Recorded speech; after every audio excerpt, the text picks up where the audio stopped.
Friends happy morning. आज 6/10/2025 Gayatri quiz contest Bhagalpur GK GS special Bihar Durga plus tier 4 के लिए BPSC के लिए। तो चलिए फ्रेंड्स, जो प्रतिभा की नहीं देखते हैं वो बिल्कुल देखिए। क्वेश्चन सिलेबस के अकॉर्डिंग दिया जा रहा है, और जो भागलपुर में रहते हैं वो बिल्कुल आइए, और जो बाहर रहते हैं या गांव में रहते हैं वो अपने दोस्त को शेयर कर दीजिए। सभी एग्ज़ाम के लिए, वनडे एग्ज़ाम के लिए हेल्पफुल क्वेश्चन रहेगा आप लोग के लिए। चलिए 1 नंबर क्वेश्चन से, हड़प्पा सभ्यता के संदर्भ में निम्नलिखित में से कौन सा स्थल डॉकयार्ड, किसके लिए डॉकयार्ड के लिए जाना जाता है? किसके लिए डॉकयार्ड के लिए जाना जाता है? कौन सा स्थल जाना जाता है डॉकयार्ड के लिए हड़प्पा सभ्यता का? ये लोथल जो है कि डॉकयार्ड के लिए जाना जाता है। क्वेश्चन नंबर 2 देखिए, मौर्य प्रशासन में तोलक्य, मौर्य प्रशासन तोलक्य का कार्य क्या है? तोलक्य का कार्य क्या है मौर्य शासनकाल में? तो कर संग्रह करना। तोलक्य का कार्य क्या है? कर को संग्रह करना। क्वेश्चन नंबर 3 देखिए, मौर्य काल में विष का अर्थ क्या है? विष का अर्थ क्या है मौर्य काल में? तो ग्राम समुदाय। विष का अर्थ क्या है मौर्य काल में? ग्राम समुदाय। क्वेश्चन नंबर 4 देखिए, गुप्त काल में स्कंदगुप्त, कौन? स्कंदगुप्त ने किस विदेशी आक्रमणकारी को परास्त किया था? तो किसको परास्त किया था? तो हुनों को परास्त किया था। स्कंदगुप्त ने किसको परास्त किया था? हुनों को। इस तरह से आप लोग कॉपी पर पेन लेके बैठिए और आंसर पहले मेरे से लिख रहिए, सही होगा टिक कर लीजिए उसको, नहीं तो ऐसे नहीं कि ये हमको पता था, ऐसे मत कीजिए। क्वेश्चन नंबर 5 पर आएंगे, प्राचीन भारत में तक्षशिला विश्वविद्यालय के लिए प्रसिद्ध है, तो ये कौन सा हो जाएगा? तक्षशिला विश्वविद्यालय के लिए प्रसिद्ध है। प्राचीन भारत में तक्षशिला विश्वविद्यालय किसके लिए प्रसिद्ध है? तो ये चिकित्सा और सैन्य प्रशिक्षण के लिए। किसके लिए? चिकित्सा और सैन्य प्रशिक्षण के लिए तक्षशिला विश्वविद्यालय प्रसिद्ध है, चिकित्सा और सैन्य प्रशिक्षण के लिए। क्वेश्चन नंबर 6 देखिए, मुगल सम्राट अकबर के शासनकाल में मनसबदारी प्रणाली में जात और सावर का क्या अर्थ है? मुगल सम्राट अकबर के शासनकाल में मनसबदारी प्रणाली में जात और सावर का अर्थ है, तो जात और सावर का अर्थ क्या हो जाएगा? पद और घुड़सवार की संख्या। क्या हो जाएगा? पद और घुड़सवार की संख्या हो जाएगा। मुगल सम्राट अकबर के शासनकाल में मनसबदारी प्रणाली में जात और सावर का क्या अर्थ है? तो पद और घुड़सवारों की संख्या। क्वेश्चन नंबर 7 के, दिल्ली सल्तनत में चहलगामी प्रणाली का संबंध किससे है? दिल्ली सल्तनत में चहलगामी प्रणाली का संबंध किससे है? ये हो जाएगा तुर्की अमीर का समूह। क्या हो जाएगा? तुर्की अमीरों का समूह हो जाएगा। क्वेश्चन नंबर 8 पर आएंगे,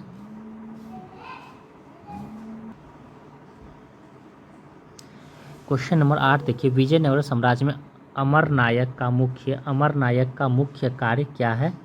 अमरनायक का मुख्य कार्य क्या है? विजयनगर साम्राज्य में अमरनायक का मुख्य कार्य क्या? स्थानीय शासन और सैन्य भर्ती। स्थानीय शासन और सैन्य भर्ती अमरनायक करता है विजयनगर साम्राज्य में, स्थानीय शासन और सैन्य भर्ती से।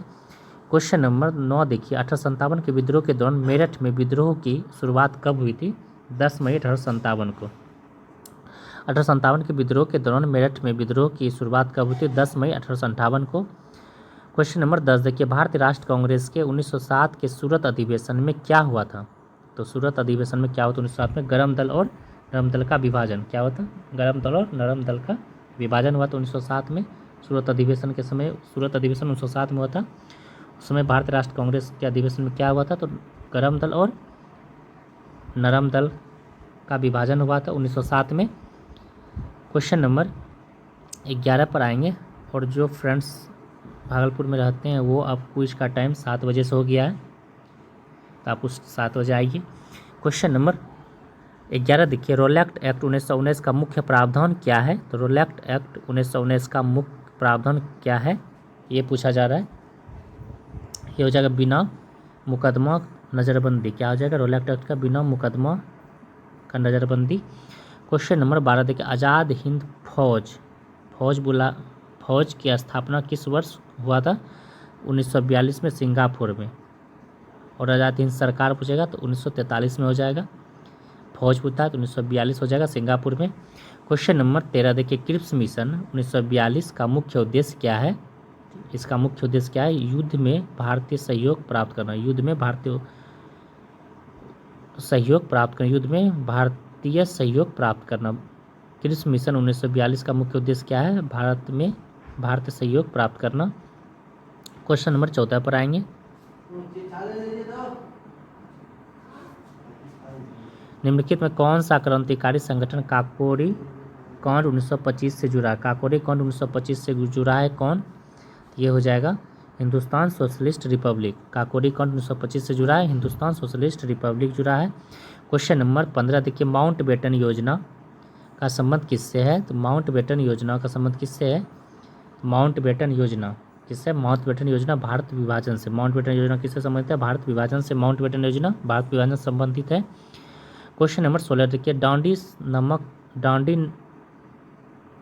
नमक सत्याग्रह में गांधी जी ने कितने लोगों से दांडी नमक सत्याग्रह में गांधी जी ने कितने लोगों के साथ मार्च शुरू किया था? 78 लोगों के साथ। कितने लोगों के साथ? 78 लोगों के साथ किया था। क्वेश्चन नंबर 17 पर आएंगे। फ्रांसीसी क्रांति के दौरान बास्तिल का किला, किसका किला? बास्तिल का किला पर हमला कब हुआ था? 14 जुलाई 1789 को। कब हुआ था? 17 जुलाई 1789। 14 जुलाई 1789 को बास्तिल का किला पर हमला हुआ था। 14 जुलाई 1789 फ्रांसीसी क्रांति के दौरान बास्तिल का किला पर हमला कब हुआ था? 14 जुलाई 1789 को। क्वेश्चन नंबर 18 देखिए, प्रथम विश्व युद्ध के दौरान ट्रेंच युद्ध मुख्य रूप से कहाँ लड़ा गया था? ट्रेंच युद्ध मुख्य रूप से कहाँ लड़ा गया था? प्रथम विश्व युद्ध के दौरान ट्रेंच युद्ध कहाँ लड़ा गया था? ये लड़ा गया था पश्चिमी मोर्चा में। कहाँ लड़ा गया था? पश्चिमी मोर्चा में लड़ा गया था। क्वेश्चन नंबर 19 देखिए, संयुक्त राष्ट्र सुरक्षा परिषद यूएनओ संयुक्त राष्ट्र सुरक्षा परिषद वीटो शक्ति किस देश को प्राप्त है? किस देश को वीटो शक्ति प्राप्त है? तो भारत को है। भारत को अस्थाई है, अस्थाई नहीं। तो वीटो शक्ति अमेरिका को प्राप्त है, रूस को प्राप्त है, चीन को प्राप्त है, ब्रिटेन को प्राप्त है और फ्रांस को प्राप्त है। इस तरह से ऑप्शन ए हो जाएगा। भारत को अस्थाई सदस्य, भारत अस्थाई नहीं है। तो वीटो संयोजक सदस्य को ना अमेरिका, रूस, चीन, ब्रिटेन और फ्रांस को वीटो शक्ति प्राप्त है। क्वेश्चन नंबर 20 को देखिए, कह रहा है कि द्वितीय विश्व युद्ध के दौरान हिरोशिमा पर परमाणु बम का कोड नेम क्या था? तो हिरोशिमा पर परमाणु बम का कोड नेम था लिटिल बॉय। कौन था? लिटिल बॉय था। और नागासाकी पर फैटमैन नाम था। नागासाकी को फैटमैन दिया था और हिरोशिमा पर लिटिल बॉय। तो हिरोशिमा दिवस, हिरोशिमा पूछेगा तो 9 अगस्त, हिरोशिमा 6 अगस्त, नागासाकी 9 अगस्त हो जाएगा। तो हिरोशिमा पर परमाणु बम कोड नेम क्या था? तो लिटिल बॉय था। क्या था? Little boy. अब भूगोल से 20-19 प्रश्न देखेंगे और भारतीय भूगोल से 10 प्रश्न रहेगा सिलेबस के अकॉर्डिंग। तो देखिए, चलिए क्वेश्चन नंबर 21 पे आएंगे। 2011 की जनगणना के अनुसार भारत में सबसे कम जनसंख्या घनत्व वाला केंद्र शासित प्रदेश पूछा है। तो ये हो जाएगा अंडमान निकोबार द्वीप समूह। कौन हो जाएगा? अंडमान निकोबार द्वीप समूह। क्वेश्चन नंबर 22 देखिए, मानसून पूर्व अवधि के दौरान भारत के भाग में संवहनीय वर्षा सामान्य है। संवहनीय वर्षा छोटा नागपुर पठार में। संवहनीय वर्षा कहाँ होता है? छोटा नागपुर पठार में। क्वेश्चन नंबर 23 देखिए, भारत में नागार्जुन सागर बांध किस नदी पर है? नागार्जुन सागर बांध कृष्णा नदी पर है। किस पे है? भारत में नागार्जुन सागर बांध किस नदी पर? कृष्णा नदी पर। क्वेश्चन नंबर 24 देखिए, भारत में लाल मिट्टी मुख्य रूप से कहाँ पाई जाती है? भारत में लाल मिट्टी मुख्य रूप से कहाँ पाई जाती है, ये पूछा जा रहा है। लाल मिट्टी कहाँ पाई जाती है? ये दक्कन के पठार में पाया जाता है। कहाँ पाया जाता है? दक्कन के पठार में पाया जाता है लाल मिट्टी। क्वेश्चन नंबर 25 को देखिए, भारत में मानस राष्ट्रीय उद्यान किस राज्य में है और किसके लिए प्रसिद्ध है? तो ये है असम में मानस राष्ट्रीय उद्यान, जो बाघ के लिए प्रसिद्ध है। कहाँ है? असम में, जो बाघ के लिए प्रसिद्ध है। क्वेश्चन नंबर 26 देखिए, भारत में एल नीनो का प्रभाव किस प्रकार के मानसून में पड़ता है? एल नीनो का प्रभाव ये दक्षिण पश्चिम मानसून में पड़ता है एल नीनो का प्रभाव। क्वेश्चन नंबर 27 देखिए, भारत में जोजिला दर्रा किन दो क्षेत्रों को जोड़ता है? जोजिला दर्रा किन दो क्षेत्रों को जोड़ता है? तो ये जोड़ता है जम्मू, श्रीनगर और लेह को। किसको जोड़ता है? जोजिला दर्रा श्रीनगर और लेह को जोड़ता है। क्वेश्चन नंबर 28 देखिए, बॉक्साइट का सबसे बड़ा उत्पादक राज्य कौन हो जाएगा? बॉक्साइट का सबसे बड़ा उत्पादक राज्य ओडिशा हो जाएगा। कौन हो जाएगा? ओडिशा हो जाएगा। बॉक्साइट का सबसे बड़ा उत्पादक ओडिशा हो जाएगा। क्वेश्चन नंबर 29 देखिए, भारत में कच्छ का रण किस प्रकार का आकृति है? कच्छ का रण जो कि नमक का मैदान है। कच्छ का रण क्या है? नमक का मैदान क्षेत्र है कच्छ का रण। क्वेश्चन नंबर 30 देखिए, भारत में पश्चिमी घाट को यूनेस्को द्वारा क्या दर्जा दिया गया है? तो ये दिया गया विश्व धरोहर स्थल और जैव हॉटस्पॉट, ये दोनों हो जाएगा। क्वेश्चन नंबर 31 देखिए, विश्व में सबसे गहरा महासागर कौन सा हो जाएगा? प्रशांत महासागर। विश्व का सबसे गहरा महासागर प्रशांत महासागर हो जाएगा। क्वेश्चन नंबर 32 देखिए, निम्नलिखित में कौन सा देश उसकी राजधानी और मुद्रा का सही जोड़ है? राजधानी और मुद्रा का सही जोड़ है तो वियतनाम का हनोई और मुद्रा डोंग, यही सही हो जाएगा। वियतनाम का मुद्रा हनोई होती, राजधानी हनोई और मुद्रा डोंग हो जाएगा। क्वेश्चन अब इसका देखिए यही सही था। और ये देखिए, मलेशिया का राजधानी कोलालपुरम और मुद्रा हो जाएगा रिंगित। मलेशिया की मुद्रा क्या हो जाएगा? रिंगित। मलेशिया की मुद्रा क्या हो जाएगा? रिंगित। उसके बाद इंडोनेशिया की मुद्रा क्या हो जाएगा? रुपिया। रुपिया क्या हो जाएगा? इंडोनेशिया का रुपिया हो जाएगा। और थाईलैंड का रिंगित नहीं, मलेशिया का रिंगित हो जाएगा, इंडोनेशिया का रुपया हो जाएगा। और थाईलैंड का राजधानी बैंकॉक सही है। और इसका मुद्रा हो जाएगा बाट। क्या हो जाएगा? बाट। थाईलैंड का मुद्रा बाट हो जाएगा। क्वेश्चन नंबर 33 देखिए, विश्व का सबसे अधिक ज्वारीय ऊर्जा क्षमता वाला क्षेत्र कौन सा हो जाएगा? विश्व का सबसे अधिक ज्वारीय ऊर्जा क्षमता वाला क्षेत्र खाड़ी की फंडी हो जाएगा। क्या हो जाएगा? खाड़ी की फंडी। क्वेश्चन नंबर 34 देखिए, हम्बोल्ट धरा कहाँ पाई जाती है? हम्बोल्ट जलधरा, यह ठंडी जलधरा। हम्बोल्ट क्या है? ठंडी जलधरा, यह कहाँ पाई जाती है? प्रशांत महासागर के दक्षिण अमेरिका के तट पर। प्रशांत महासागर के दक्षिण अमेरिका के तट पर हम्बोल्ट जलधरा पाया जाता है। क्वेश्चन नंबर 35 पर आएंगे।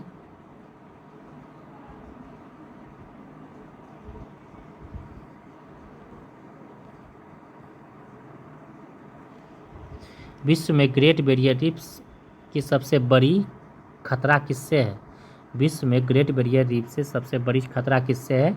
तो कोरल ब्लीचिंग से। किससे है? कोरल ब्लीचिंग से है। क्वेश्चन नंबर 36 देखिए, सहारा मरुस्थल में सबसे बड़ा नखलिस्तान कौन सा है? सहारा मरुस्थल में सबसे बड़ा नखलिस्तान कौन सा है?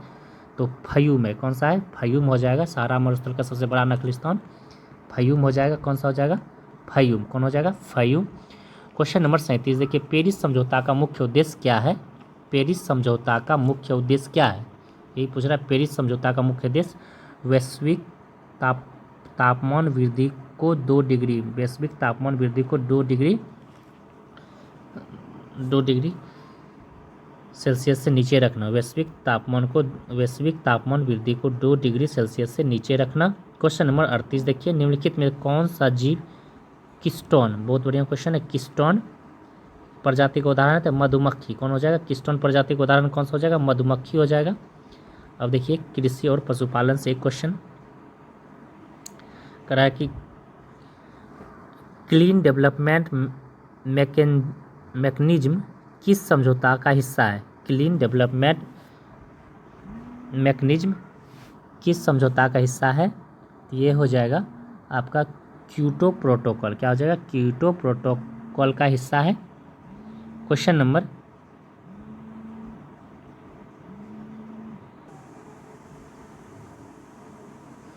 तो क्लीन डेवलपमेंट मैकेनिज्म किस समझौता का हिस्सा है? तो क्योटो प्रोटोकॉल का है। अब क्वेश्चन देखिए, राजनीतिक विज्ञान से, पॉलिटी से 20 क्वेश्चन। भारतीय संविधान में क्वेश्चन 40 नंबर देखिए, भारतीय संविधान में अनुच्छेद 15 किससे संबंधित है? अनुच्छेद 15 जो कि धर्म, जाति, लिंग आधार पर भेदभाव का निषेचन, अनुच्छेद 15 हो जाएगा। क्वेश्चन नंबर 41 देखिए, भारतीय संविधान के किस संशोधन ने शिक्षा को मौलिक अधिकार बनाया है? भारतीय संविधान के किस संशोधन ने शिक्षा को मौलिक अधिकार बनाया है? ये हो जाएगा 86वां संविधान संशोधन ने शिक्षा को मौलिक अधिकार बनाया है। क्वेश्चन नंबर 42 देखिए, भारतीय राष्ट्रीय आपात के दौरान भारत में राष्ट्रीय आपातकाल के दौरान घोषणा के लिए संसद का अनुमोदन कितने समय में आवश्यक है? तो 1 मंथ के लिए आवश्यक है। कितने समय के लिए? 1 मंथ के लिए आवश्यक है। भारत में राष्ट्रीय आपातकाल की घोषणा के लिए संसद का अनुमोदन कितने समय के लिए आवश्यक है? 1 मंथ के लिए। क्वेश्चन नंबर 43 को देखिए,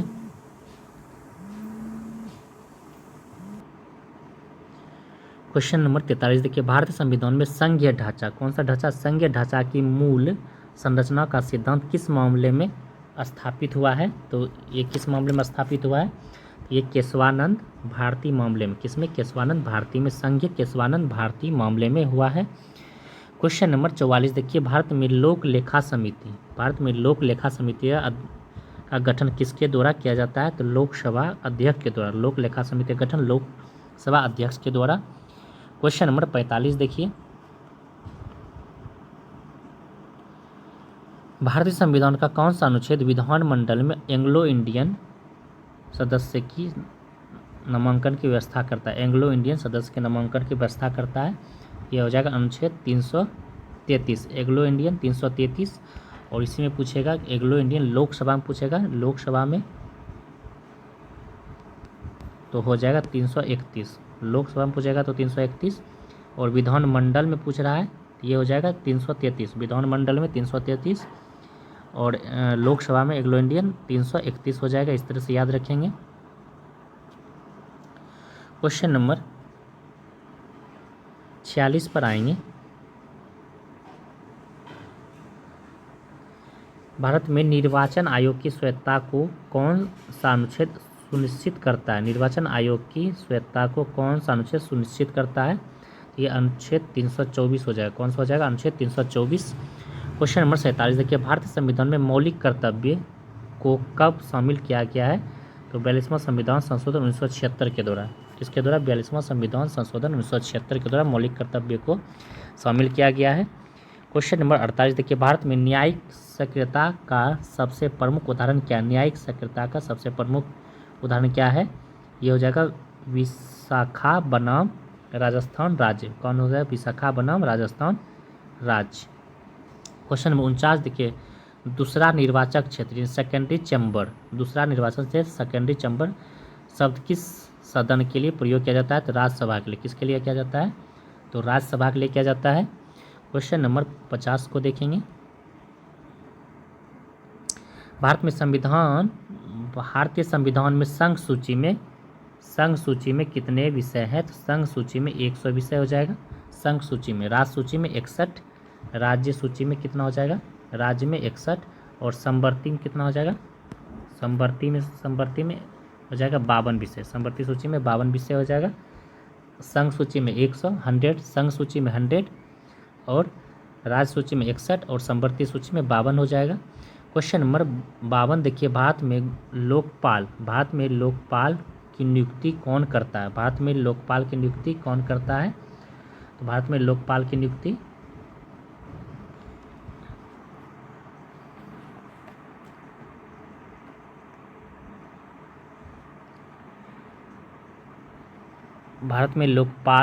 नियुक्ति राष्ट्रपति के द्वारा किया जाता है। किसके द्वारा किया जाता है? भारत में लोकपाल की नियुक्ति राष्ट्रपति के द्वारा किया जाता है। भारत में लोकपाल की नियुक्ति किसके द्वारा किया जाता है? राष्ट्रपति के द्वारा। क्वेश्चन नंबर 53 देखिए, भारतीय संविधान में आपातकाल के दौरान कौन सा मौलिक अधिकार स्वतः निलंबित हो जाता है? आपातकाल के दौरान कौन सा मौलिक अधिकार स्वतः निलंबित हो जाता है? अनुच्छेद 19। कौन सा हो जाएगा? अनुच्छेद 19 स्वतः निलंबित हो जाता है। क्वेश्चन नंबर 54 देखिए, भारत में राज्य पुनर्गठन आयोग का अधिनियम कब पारित किया गया? तो 1956 में। राज्य पुनर्गठन अधिनियम कब? 1956 हो जाएगा। क्वेश्चन नंबर 55 को देखिए,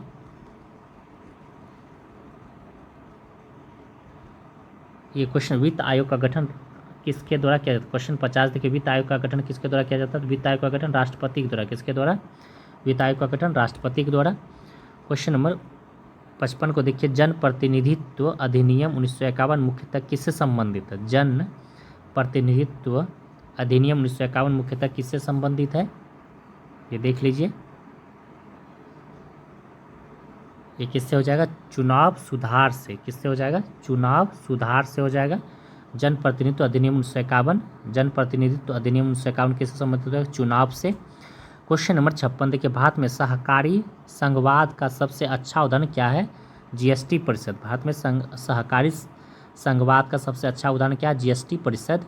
क्वेश्चन नंबर 57 देखिए, भारत की संसद के संबंध में निम्नलिखित में से कौन सा कथन सही नहीं है? भारत के संसद के संबंध में कौन सा कथन सही नहीं है, ये पूछा जा रहा है। ये हो जाएगा मंत्रिमंडल के सदस्य निम्न सदन, नहीं निम्न सदन उच्च सदन। कौन सा हो जाएगा? उच्च सदन हो जाएगा। कौन सा हो जाएगा? उच्च सदन।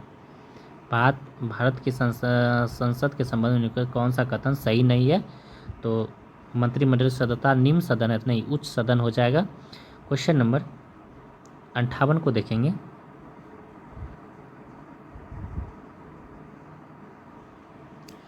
लोकसभा का सचिवालय सीधे नियंत्रित होता है। तो लोकसभा का सचिवालय सीधे नियंत्रित होता है भारत में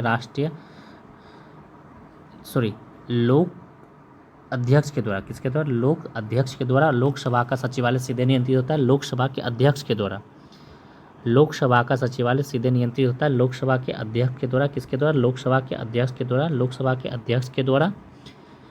क्वेश्चन नंबर 59 को देखेंगे। भारत में राष्ट्रीय मानवाधिकार आयोग का स्थापना किस वर्ष हुआ था? 1993 में। राष्ट्रीय मानवाधिकार आयोग का स्थापना कब हुआ था? 1993 में। राष्ट्रीय मानवाधिकार आयोग का स्थापना 1993 में। अब क्वेश्चन साइंस का देखिए, 20 प्रश्न, भौतिक से 6 रहेगा। क्वेश्चन नंबर 60 देखिए, यदि 10 किलोग्राम द्रव्यमान यानी m हो गया और एक वस्तु 50 न्यूटन बल यानी F हो गया और 5 सेकंड यानी सेकंड टाइम हो गया, 5 सेकंड कार्य करा है, तो वस्तु का अंतिम वेग यानी v और प्रारंभिक वेग 0, प्रारंभिक यानी u 0 है। तो F बराबर आप लोग जानते हैं, F बराबर ma होता है। तो हमको पहले एक्सेलरेशन निकालना है, एक्सेलरेशन नहीं दिया था, तो एक्सेलरेशन बराबर हो जाएगा F/m। तो F का वैल्यू 50 हो जाएगा और m का द्रव्यमान जो है कि 10 है, तो एक्सेलरेशन का मान कितना हो जाएगा? तो एक्सेलरेशन का मान 5 हो जाएगा। तो और इस पर बैठा देंगे। अब फार्मूला होता है v बराबर u प्लस at। तो u का मान u जो है कि यहाँ दिया प्रारंभिक वेग 0, तो u का मान 0 हो जाएगा और a का मान हो जाएगा 5 और समय 5 दिया होता है। v बराबर कितना हो जाएगा? 25 मीटर प्रति सेकंड। इस तरह से बना लेंगे। क्वेश्चन नंबर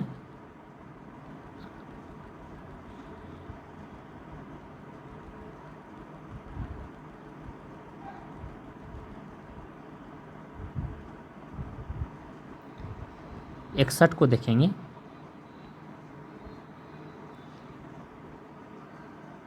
कह रहा है कि हाइजेनबर्ग का अनिश्चितता सिद्धांत किसने संबंधित है? हाइजेनबर्ग का अनिश्चितता का सिद्धांत किससे संबंधित है? तो कण की स्थिति और वेग से और ऊर्जा के समय से, यानी दोनों हो जाएगा। क्वेश्चन नंबर 62 देखिए, लेजर का कार्य सिद्धांत क्या है? लेजर का कार्य सिद्धांत क्या है? प्रेरित ऊर्जा करना। लेजर का कार्य सिद्धांत क्या है? प्रेरित ऊर्जा करना। क्वेश्चन नंबर 63 देखिए, प्लांक स्थिरांक का मान होता है, प्लांक स्थिरांक का मान होता है 6.626 गुना 10⁻34 जूल प्रति सेकेंड हो जाएगा। प्लांक स्थिरांक का मान क्या हो जाएगा? 6.626 गुना 10⁻24 जूल प्रति सेकेंड हो जाएगा। क्वेश्चन नंबर 64 पर आएंगे। निम्नलिखित में कौन सा नियम संवेग संरक्षण पर संवेग संरक्षण का पर आधारित है? न्यूटन का गति का तृतीय नियम संवेग के संरक्षण पर आधारित है। न्यूटन के गति का तृतीय नियम। क्वेश्चन नंबर 65 देखिए, कह रहा है कि डॉपलर प्रभाव का उपयोग किसके मापन में किया जाता है? तो डॉपलर प्रभाव का उपयोग तरंग की आवृत्ति को परिवर्तन करने में किया जाता है। डॉपलर प्रभाव का प्रयोग तरंग की आवृत्ति को परिवर्तन करने में किया जाता है। क्वेश्चन नंबर 66 देखिए, करेक्ट निम्नलिखित कौन सा यौगिक समन्वय का उदाहरण है? यौगिक समन्वय यौगिक का उदाहरण है तो CONH3 का होल 6 का Cl का होल 3 हो जाएगा, ऑप्शन 1 हो जाएगा। क्वेश्चन नंबर 67 पर आएंगे, करा कि ऑक्सीकरण संख्या का उपयोग किसके लिए किया जाता है? तो ऑक्सीकरण संख्या का उपयोग रेडॉक्स अभिक्रिया के संश्लेषण के लिए किया जाता है। किसके लिए? रेडॉक्स अभिक्रिया के संश्लेषण के लिए किया जाता है। ऑक्सीकरण संख्या का उपयोग किसके लिए किया जाता है? रेडॉक्स अभिक्रिया के संश्लेषण के लिए किया जाता है। क्वेश्चन नंबर 68 देखिए, निम्न में से कौन सा तत्व एक्टिनाइड श्रृंखला का हिस्सा है? एक्टिनाइड श्रृंखला का हिस्सा है यूरेनियम का परमाणु संख्या 92 होता है, 92। तो एक्टिनाइड यूरेनियम हो जाएगा। कौन हो जाएगा? Actinide uranium. क्वेश्चन नंबर 69 देखिए, बेंजीन की संरचना में पाई बॉन्ड की संख्या 3 होता है और सिग्मा बॉन्ड की संख्या कितना हो जाएगा?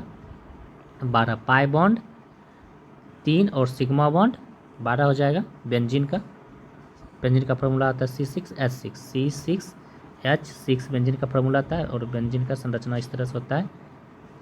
एक छोड़िए, यहाँ ऐसे डालिए तो सिग्मा बेंजीन में पाई बॉन्ड 3 हो जाएगा, 1 2 3 इस तरह से।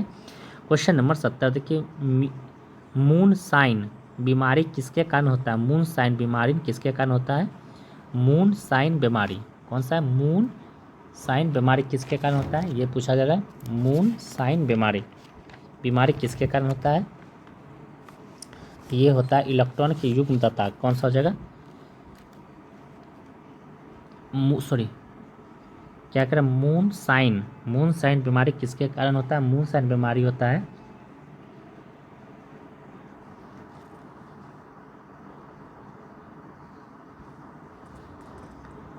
ये होता है पारा प्रदूषण के लिए। मून साइन बीमारी होता है किसके लिए? पारा प्रदूषण के लिए। पारा के प्रदूषण के लिए मून साइन बीमारी होता है, पारा प्रदूषण के लिए याद रखेंगे, मून साइन पारा प्रदूषण।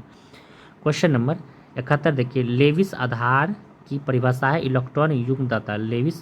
लेविस आधार की परिभाषा क्या? इलेक्ट्रॉन युग्मदाता हो जाएगा। क्वेश्चन नंबर 72 को देखेंगे,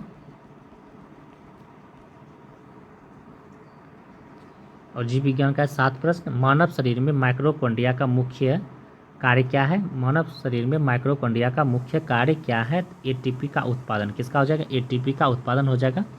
क्वेश्चन नंबर 73 देखिए, क्रेब्स चक्र कहाँ होता है? क्रेब्स चक्र माइक्रोकॉन्ड्रिया में होता है। क्रेब्स चक्र कहाँ होता है? माइक्रोकॉन्ड्रिया में होता है। क्वेश्चन नंबर 74 देखिए, निम्न में कौन सा हार्मोन तनाव को नियंत्रित करता है? तो तनाव को कार्टिसोल हार्मोन नियंत्रित करता है। तनाव को कौन करता है? कार्टिसोल हार्मोन तनाव को नियंत्रित करता है। क्वेश्चन नंबर 75 देखिए, पुनर्जनन की प्रक्रिया का सबसे अच्छा उदाहरण कौन सा जीव है? पुनर्जनन की प्रक्रिया का सबसे अच्छा उदाहरण कौन सा हो जाएगा? प्लेनेरिया। कौन सा हो जाएगा? प्लेनेरिया। क्वेश्चन नंबर 76 देखिए, निम्न के कौन सा रोग प्रोटोजोआ के कारण होता है? कौन सा रोग प्रोटोजोआ के कारण होता है? ये हो जाएगा मलेरिया। कौन सा रोग प्रोटोजोआ के कारण होता है? तो मलेरिया प्रोटोजोआ के कारण होता है। क्वेश्चन नंबर 77 को देखेंगे, कह रहा है कि जीनोम एडिटिंग निम्नलिखित में से कौन सा उपकरण उपयोग किया जाता है? CRISPR-Cas9 जीनोम एडिटिंग CRISPR 9 हो जाएगा। क्वेश्चन नंबर 78 को देखेंगे, कह रहा है कि मानव में कितनी जोड़ियाँ क्रेनियल नर्व्स की होती है? तो टोटल पूछेगा, टोटल हो जाएगा, टोटल 24 हो जाएगा, और जोड़ी पूछ रहा है तो यहाँ 12 जोड़ी हो जाएगा। कितना हो जाएगा? 12 जोड़ी। क्वेश्चन नंबर 79 देखिए, भारत में आदित्य सूर्य को आदित्य कहा जाता है, तो इस तरह से याद रखें, आदित्य L1 PSLV-C57 संबंधित है। तो ये किस आदित्य सूर्य को कहा जाता है? दिवाकर भास्कर। इस तरह से आदित्य सूर्य को कहा जाता है, इस तरह याद रखेंगे। क्वेश्चन नंबर 80 देखिए, इकोनॉमिक्स का है, 5 क्वेश्चन। भारत में मौद्रिक नीति समिति MPC का गठन किसके द्वारा किया जाता है? तो RBI के द्वारा, किसके द्वारा किया गया है? मौद्रिक नीति का गठन RBI के द्वारा किया गया है। क्वेश्चन नंबर 81 को देखेंगे। कह रहा है कि निम्नलिखित में से निर्धनता रेखा के रंगराजन समिति ने प्रति व्यक्ति दैनिक व्यय कितनी निर्धारित की है? तो कितना निर्धारित किया है? ग्रामीण के लिए 32 रुपया और शहरी के लिए 47 रुपया। शहरी 47, ग्रामीण 32 और रंगराजन समिति के द्वारा किया गया है। क्वेश्चन नंबर 82 देखिए। भारत में वित्तीय समावेशन को बढ़ावा देने के लिए शुरू की गई योजना कौन सा हो जाएगा? वित्तीय समावेशन को बढ़ावा देने के लिए जनधन योजना। कौन सा योजना? जनधन योजना। वित्तीय समावेशन को बढ़ावा देने के लिए जनधन योजना की शुरुआत किया गया है। क्वेश्चन नंबर 83 देखिए। भारत में GST लागू करने का निर्णय लिया गया था। तो 1 जुलाई 2017 को GST लागू किया गया था। भारत में GST लागू कब किया गया था? 1 जुलाई 2017 को। क्वेश्चन नंबर 84 को देखेंगे। 84 है, भारत में आर्थिक नियोजन का प्रारंभ कब हुआ था? भारत में आर्थिक नियोजन का प्रारंभ 1951 में। कब हुआ था?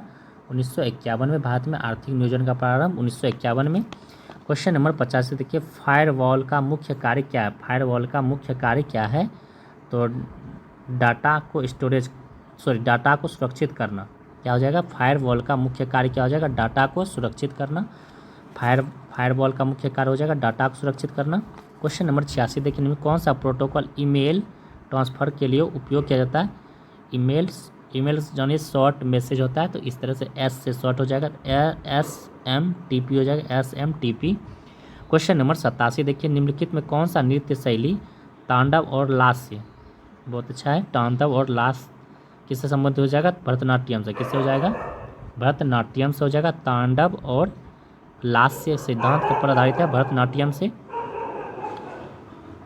क्वेश्चन नंबर 88 पर को देखेंगे। कह रहा है कि मधुबनी चित्रकला में मुख्य रूप से किन विषय को चित्रित किया है? मधुबनी चित्रकला में मुख्य रूप से किन विषय को चित्रित किया गया है?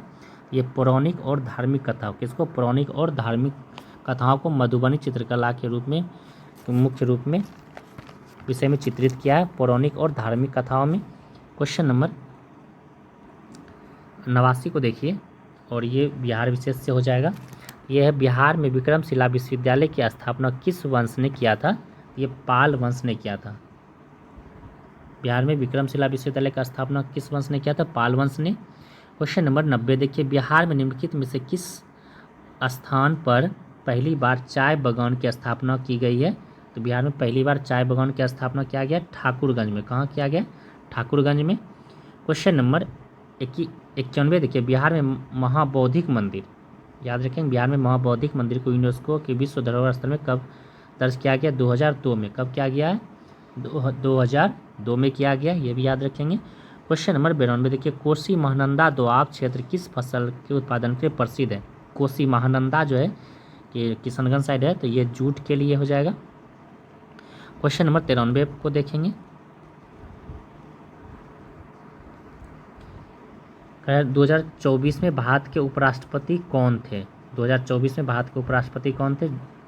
जगदीप धनखड़। और वर्तमान में सीपी राधाकृष्णन। कौन हो जाएगा? सीपी राधाकृष्णन, जो कि राज्यपाल थे महाराष्ट्र के, और वही गवर्नर बनाए गए अभी। महाराष्ट्र के गवर्नर थे और अभी वर्तमान में उपराष्ट्रपति बने हैं जगदीप धनखड़ के स्थान पे। क्वेश्चन नंबर 94 देखिए।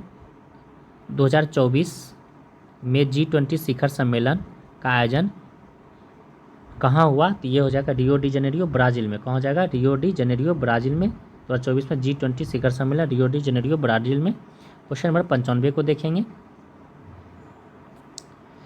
2024 में भारत ने कितने ओलंपिक पदक जीते हैं? 2024 में भारत ने कितने ओलंपिक पदक जीते हैं? 6। कितने जीते हैं?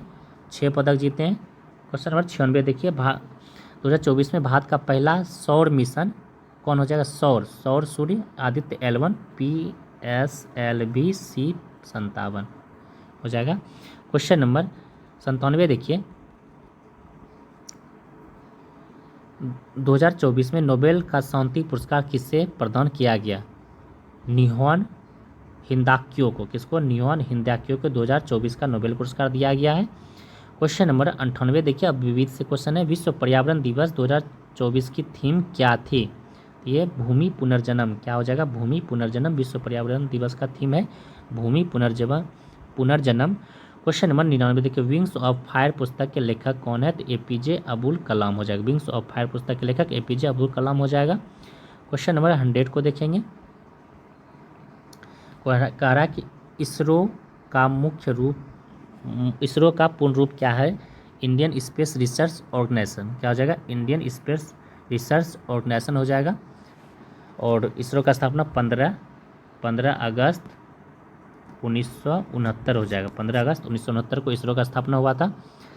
क्वेश्चन नंबर 101 पर आएंगे।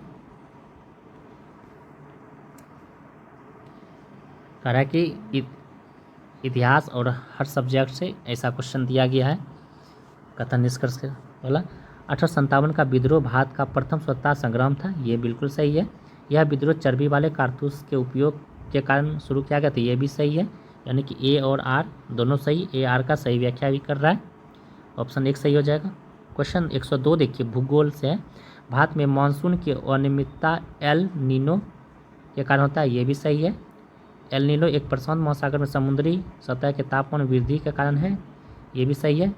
तो कथन ए और आर दोनों सही है। ए आर का सही व्याख्या करता है। क्वेश्चन नंबर 103 पर आएंगे। राजनीतिक विज्ञान का है। कह रहा है कि भारतीय संविधान में मौलिक अधिकार निलंबित किया जा सकता है। बिल्कुल सही है। यह केवल राष्ट्रीय आपातकाल के दौरान ही संभव है। ये भी सही है। तो ए और आर दोनों सही है। ए आर का सही व्याख्या कर रहा है। क्वेश्चन नंबर 104 देखिए, विज्ञान से है। प्रकाश का अपवर्तनांक माध्यम घनत्व पर निर्भर करता है। ये सही है। यह तरंगदैर्घ्य पर निर्भर करता है। ये भी सही हो जाएगा। ए और आर दोनों सही हो जाएगा। ए आर का सही व्याख्या करता है। क्वेश्चन नंबर 105 देखिए, करंट अफेयर का है। भारत में 2024 में पेरिस ओलंपिक में 6 पदक जीते हैं। ये सही है। इनमें से एक स्वर्ण पदक है। नहीं, क्या हो जाएगा? ब्रॉन्ज मेडल 1 हो जाएगा। ब्रॉन्ज 1 और कांस्य 5 हो जाएगा। टोटल 6 हो जाएगा। तो इस तरह से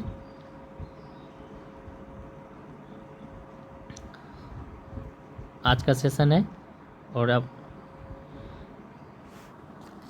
थैंक यू फ्रेंड्स, आज के लिए इतना ही। फिर नेक्स्ट डे मिलते हैं। और आप लोग टेलीग्राम से सेट देख के यहाँ से आंसर मिला सकते हैं।